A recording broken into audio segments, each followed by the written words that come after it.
Засгийн газрын 2012-оос 2016 оны үйл ажиллагааны хөтөлбөрийн хүрээнд Баянгол дүүргийн нийгмийн халамж үйлчилгээний хэлтсээс энэ оныг өрхийн хөгжлийг дэмжих жил болоход зарласан.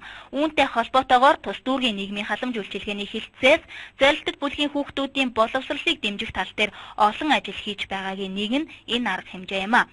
Монголын улаан загалмай нийгэмлэг шилмэл загвар компани мөн зорилттой бүлгийн 6 настнуудад дүрмд хувцас хичээлийн хэрэгсэл хувцас гарын бэлэг гардуулсан энэ үйл ажиллагаанд дэмжлэг болон оролцжээ.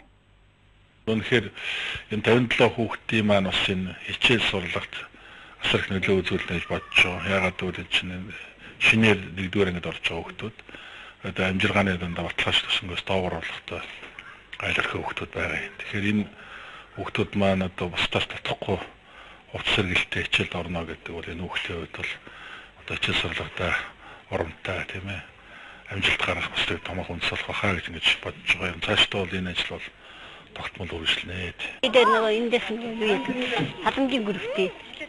Тэр нөгөө гүрвийн мөнгө бас оюутны хөдөлмөр хийлгэсэндээ пэдмэл аваад даргамжтай баяртай л гэж.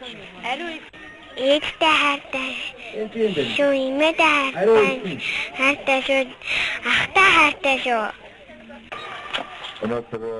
2013 онд өрхийн амжиргааны төвшин тогтоох томоохон судалгаа улс орон даяар явагдсан. Энэ судалгааны үр дүнд альва тусламж үйлчилгээ зорилттой бүлгийн иргэдтэй илүүтэй хүртээмжтэй болсон гэдгийг салбарын сайд нь мөн онцлон тэмдэглэж байна. Өмнө нь зөвхөн хорон даргын тодорхойлолтоор альва тусламж эзэдтэй очдог байсан нь жинхэнэ тусламж үйлчилгээ шаардлагатай танил талхай хүмүүсийг хохироож байсан явдал юм а. Тэгвэл энэ удаагийн тусламж үйлчилгээ жинхэнэ хүрэх ёстой эзэдтэй хүрч байгаа гэдгийг албаныхан онцолж байна.